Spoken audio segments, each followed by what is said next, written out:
بسم اللہ الرحمن الرحیم۔ غیبت اور بہتان میں کیا فرق ہے؟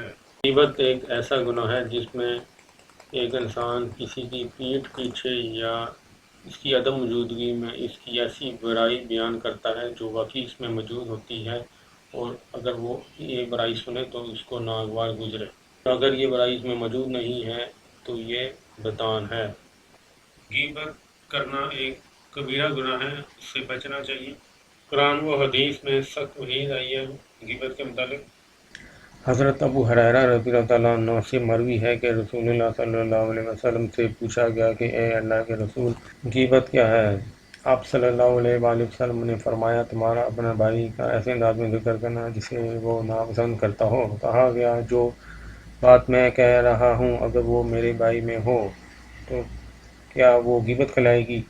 تو آپ صلی اللہ علیہ وسلم نے فرمایا، اگر وہ بات اس میں موجود ہو اور تم کہو تو تب ہی تو یہ غیبت ہے، اور اگر تم کوئی ایسی بات کہو جو اس میں نہ ہو تو تم نے اس پر بہتان لگایا۔ اللہ تعالیٰ ہمیں گناہوں سے محفوظ رکھے، آمین۔